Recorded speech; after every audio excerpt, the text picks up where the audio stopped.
A atração a seguir é recomendada para todas as idades.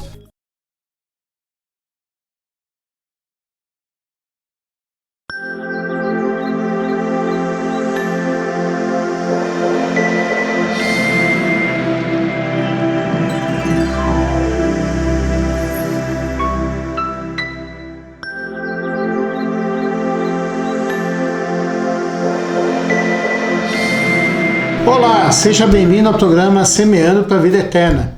Este é um programa da Igreja Presbiteriana de Lages.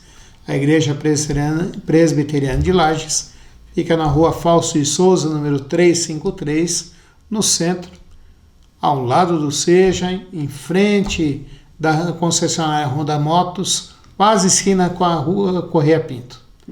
Você é convidado para estar lá conosco. Nós somos a igreja evangélica mais antiga de Lages. E os nossos trabalhos durante o mês de janeiro acontecem aos domingos, às 19 horas. Será uma alegria ter você conosco. A tarefa da Igreja Presbiteriana de Lages é pregar a palavra de Deus, fazer com que as pessoas creiam em Jesus Cristo, ensiná-las a viver a palavra de Deus e amar a Deus e fazer com que elas também sejam sal e luz na cidade. Vamos ouvir uma palavra dos nossos patrocinadores? Clínica Médica e Odontológica Vida Nossa. Situada no centro de Lages, conta com especialista em ultrassonografia, doutora Vanessa Gerber, nos atendimentos de ultrassom geral, músculo esquelético, obstétrico e Doppler. E também com atendimento odontológico com o Dr. Fernando Gerber, nos serviços de cirurgia, estética, prevenção, clínica geral e implantes. Clínica Vida Nossa, Rua Correia Pinto, número 638, Centro, em frente à Praça da Estátua do Correia Pinto. Durante o mês de janeiro nós temos visto sobre quem é Deus através de Gênesis. E nós vamos ver hoje um texto importante em Gênesis capítulo 1, dos versículos 26 até Gênesis 2, versículo 3, que fala sobre a criação do homem, como Deus nos criou. E daí nós vamos ver como Deus é também. Quero convidar você a orar comigo antes de nós lermos e pensarmos nesse texto. Senhor Deus, nós vamos ler, pensar e meditar na Tua palavra, Pai Santo. Nós tiramos esse tempo do dia agora para pensarmos sobre isso. E queremos Te implorar, Pai Santo, e Te suplicar que o Senhor fale conosco, Pai Santo. Fale com as pessoas que estão participando desse programa, assistindo, tirando o tempo do seu dia para ouvirem a Tua palavra e usando a mim para ser o Teu mensageiro, Pai. Nós Te imploramos, Senhor Deus, que a Tua boa mãe seja conosco, Pai. Te imploramos também que o Senhor cuide dessas vidas, Pai, em todos os aspectos delas, Pai. É a nossa oração em nome de Jesus Cristo. Amém. Diz assim a palavra de Deus. Também disse Deus, façamos o homem à nossa imagem, conforme a nossa semelhança. Tem ele domínio sobre os peixes do mar, sobre as aves dos céus, sobre os animais domésticos, sobre toda a terra e sobre todos os répteis que rastejam pela terra. Criou Deus, pois, o homem à sua imagem, a imagem de Deus o criou. Homem e mulher os criou. E Deus abençoou e lhes disse, sede fecundos, multiplicai-vos, enchei a terra, sujeitai-a, dominai sobre os peixes do mar, sobre as aves dos céus e sobre todo animal que rasteja pela terra. E disse Deus ainda, eis que vos tenho dado todas as ervas que dão semente e se acham na superfície de toda a terra, e todas as árvores em que há fruto que dê semente. Isso vos será para mantimento. E a todos os animais da terra, e a todos os aves dos céus, e a todos os répteis da terra, em que há fôlego de vida, toda a erva verde lhe será para mantimento. E assim se fez. Viu Deus tudo quanto fizera, e eis que era muito bom. Houve tarde e manhã o sexto dia. Assim, pois, foram acabados os céus e a terra, e todo o seu exército. E havendo Deus terminado no dia sétimo a sua obra que fizera, descansou nesse dia, de toda a sua obra que tinha feito. E abençoou Deus o dia sétimo e o santificou, porque nele descansou de toda a obra que como Criador fizera. Nós vemos aqui algumas coisas importantes sobre quem é Deus. Como eu disse nos 2 programas anteriores, nós embarcamos uma aventura, porque muitas pessoas querem saber quem é Deus, querem conhecer mais a Deus, querem ter informações sobre Deus. E para nós sabermos quem é Deus, nós precisamos estudar a sua palavra. Não existe conhecimento de Deus longe da sua palavra, como não existe conhecimento de Deus longe de Jesus Cristo. É através da palavra de Deus que nós possamos entender e compreender quem é Deus. Porque quando eu contemplo a criação, eu vejo, tenho uma panorâmica e tenho alguma noção sobre quem é Deus. Mas quando eu olho a palavra de Deus, é como se eu fosse conhecer a Deus através de um microscópio com certa potência, que deixa eu olhar de perto e saber mais coisas sobre quem é Deus. É como se antes, na criação, eu olhasse e visse tudo como se fosse um código binário. Mas quando eu olho para a palavra de Deus, eu consigo ver e entender a Deus através de uma linguagem factível, em que é inteligível, onde que eu posso entender e compreender quem é Deus. Começo a perceber, começo a ver nos detalhes quem é Deus. Nós vimos nos programas anteriores que a primeira característica que Gênesis nos apresenta é que Deus é eterno. A segunda, que Deus é o Criador. A terceira, que Ele é poderoso. No programa da semana passada nós vimos que Deus é o Deus que é organizado e o planejador. Nós vimos também que Deus é o Deus soberano. E nós vimos que é o Deus que tem comunhão. Vamos retomar esse ponto agora em Gênesis capítulo 1, dos versículos 26. Porque o texto começa dizendo para nós: façamos o homem à nossa imagem, conforme a nossa semelhança. Nós vemos aqui que Deus fala com outras pessoas. Mas quem são essas pessoas? Seriam os anjos. Os anjos são ministros de Deus. É assim que a gente define os anjos na palavra de Deus. São seres angelicais que existem para servir a Deus, que existem para fazer a vontade de Deus. Mas eu ouso dizer que não foi com eles que ele falou. Porque os anjos não têm personalidade como Deus tem.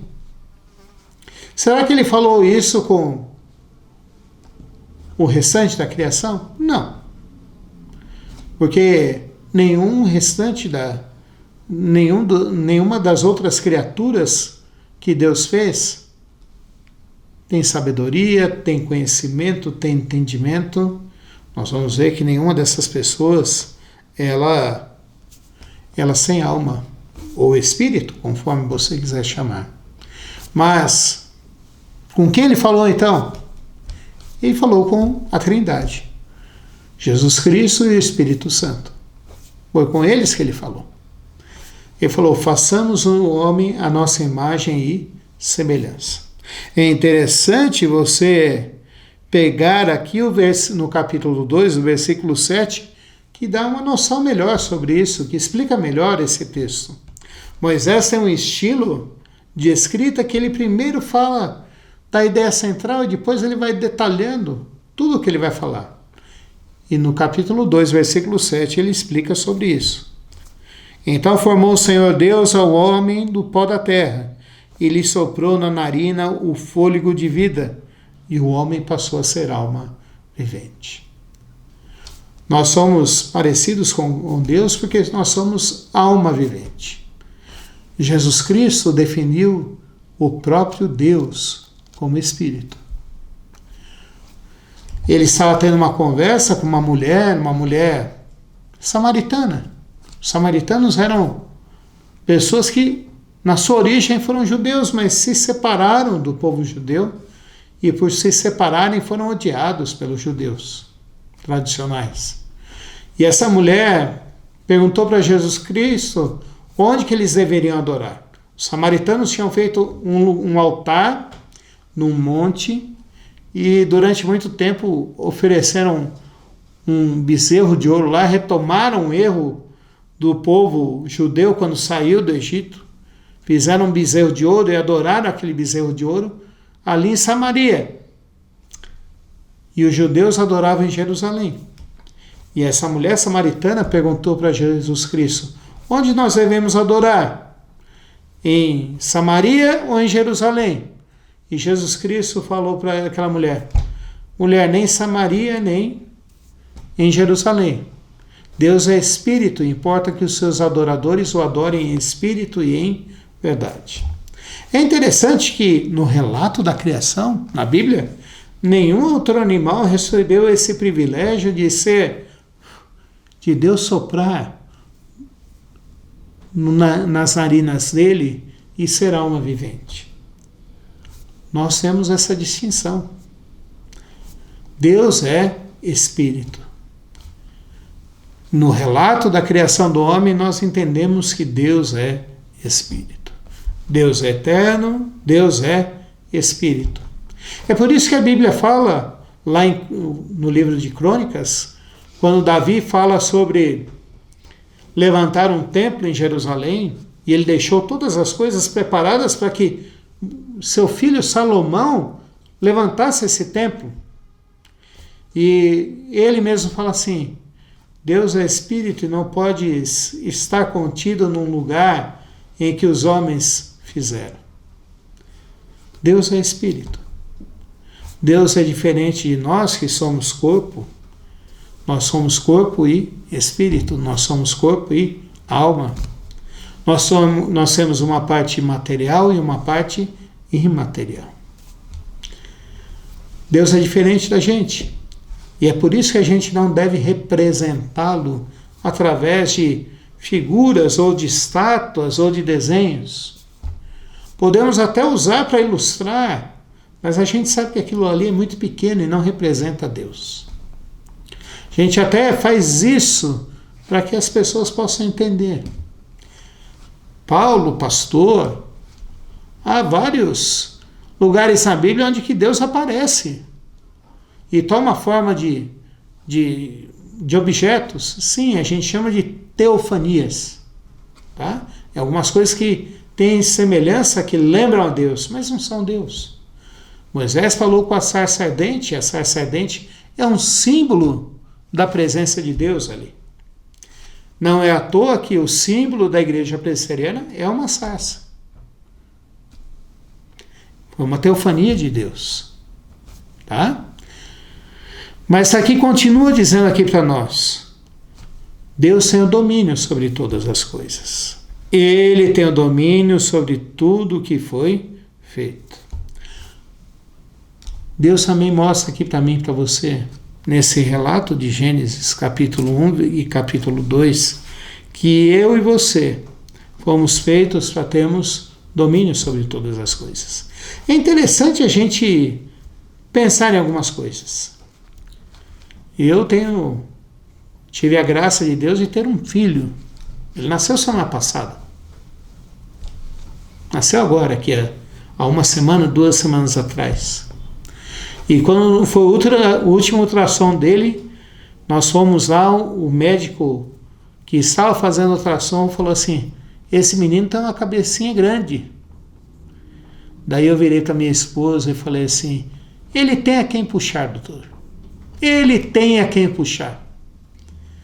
Se nós temos o domínio sobre a natureza, sobre todas as coisas, nós temos a quem puxar.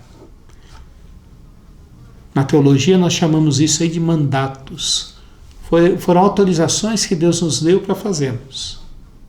Deus é soberano, Deus comanda todas as coisas e Deus deixou com que nós também comandássemos todas as coisas. É interessante a gente pensar nisso. Se nós temos isso é porque foi Deus que nos deu. E isso é colocado de uma forma tão bela no Salmo número 8. Davi, fala isso da seguinte forma no Salmo número 8. Veja só o que eu vou falar aqui para vocês. Quando contemplo, a partir do versículo 3, quando contemplo os teus céus, obra dos teus dedos, e a lua e as estrelas que estabeleceste, que é o homem que dele te lembres, e o filho do homem que o visites, fizeste-o, no entanto, por um pouco menor do que Deus, e de glória e de honra o coroaste. Deste-lhe domínio sobre as obras das tuas mãos, da tua mão, e sob seus pés tudo lhe puseste. Ovelhas e bois todos, e também os animais do campo, as aves dos céus e os peixes do mar, e tudo o que percorre as sendas dos mares. Ó Senhor, Senhor nosso, quão magnífico em toda a terra é o teu nome. Nós vemos aqui Davi falando assim, olha, Deus fez todas as coisas e Deus nos deu domínio, mas quem nós somos? E quando a gente começa a pensar na majestade de Deus, é outra característica que eu quero ressaltar aqui hoje. Majestade de Deus. Há 4 meses atrás, 5 meses atrás, faleceu a Rainha Elizabeth, e ela era um símbolo da coroa, da monarquia, mas o vocativo que ela usava, o pronome de tratamento que ela usava, era muito especial. Sua Majestade, Vossa Majestade, significa que ela era maior do que os outros. O vocativo, o pronome de tratamento Vossa Majestade, significa isso, aquele que é maior do que os outros. E quando a gente fala que Deus é majestoso, é que Ele é maior do que todos nós. É por isso que quando a gente coloca um ser humano ou uma criatura ou outra criatura de Deus no lugar de Deus, nós estamos diminuindo a Deus. Eu me lembro de um livrinho que foi lançado há 20 anos atrás, 30 anos atrás, que o autor colocou como título, um título chamativo e interessante, que ele falava assim, o seu Deus é pequeno demais. E quando eu olhei aquele título, quando eu pensei naquele livro, eu falei assim, eu vou ler esse livro. E a hora que eu fui ler aquele livro, ele mostrava que como às vezes nós colocamos queremos colocar Deus, enquadrar Deus nas nossas características, quando nós é que deveríamos nos enquadrar nos padrões de Deus. Deus é majestoso, Deus é grandioso. Se nós temos alguma coisa, foi porque Deus nos criou e Deus nos deu. Mas há uma última característica que eu quero trabalhar com você hoje, e eu quero que você pare e pense e reflita comigo hoje. Aliás, 2 características. A primeira é que Deus é bom.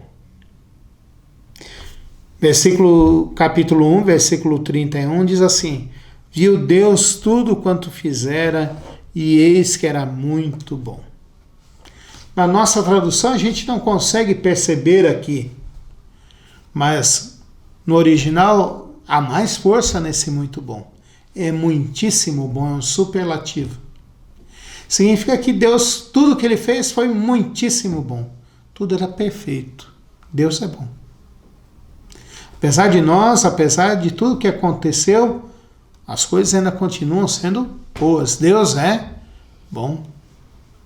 Eu queria que você pensasse e refletisse sobre isso.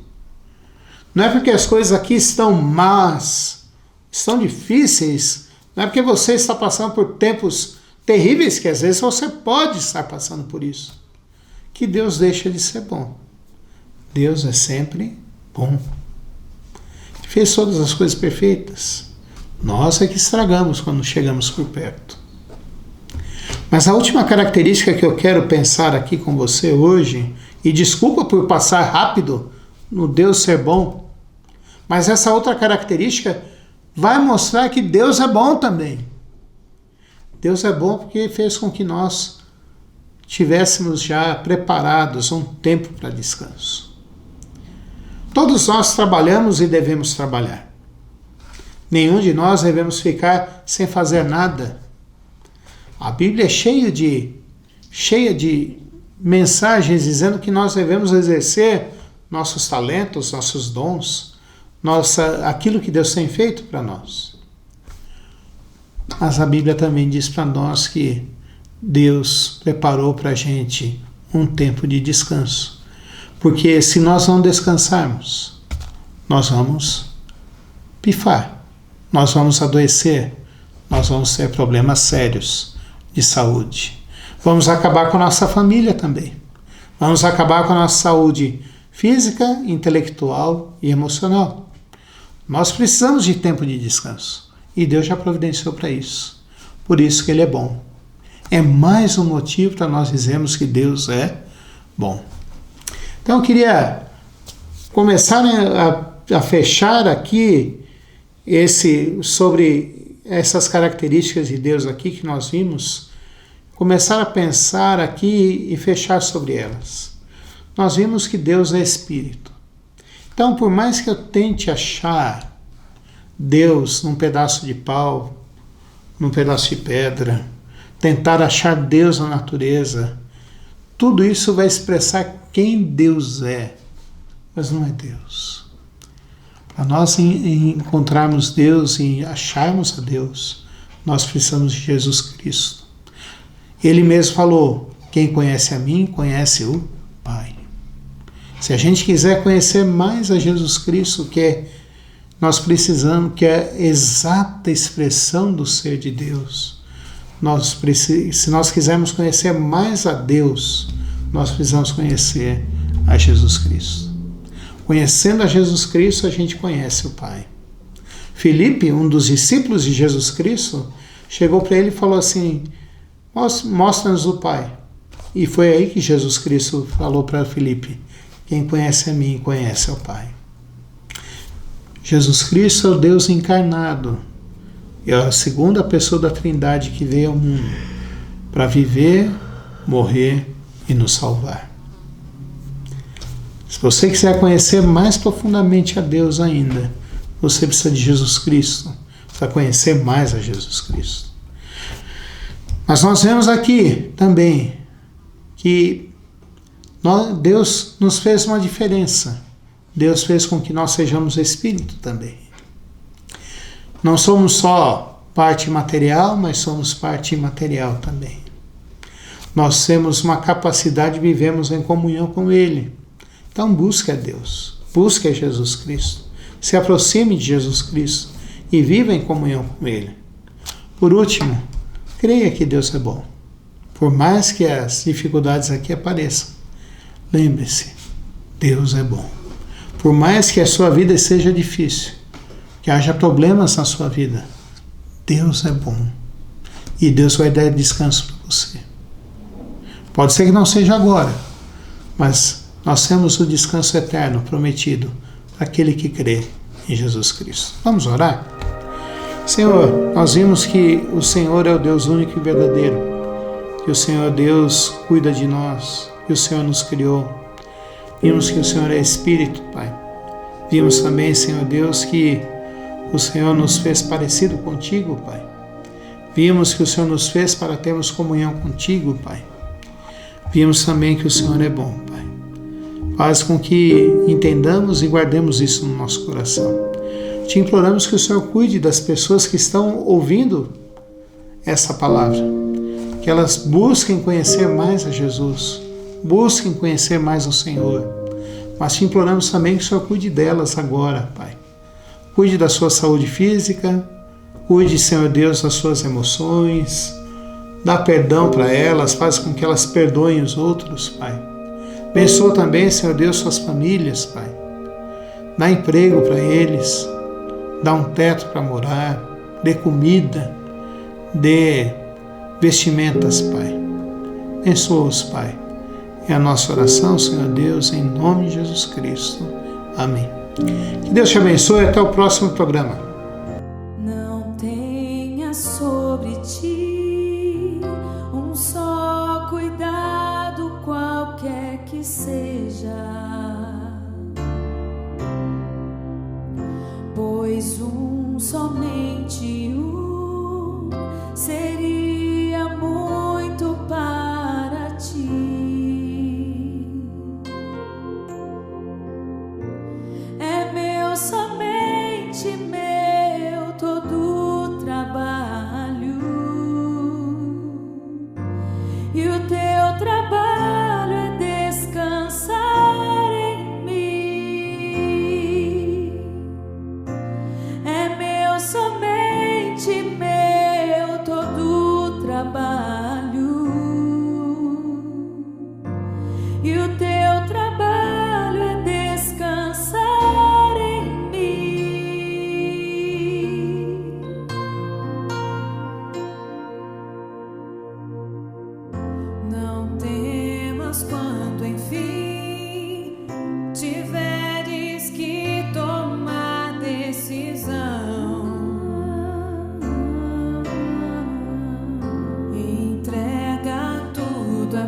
pede todo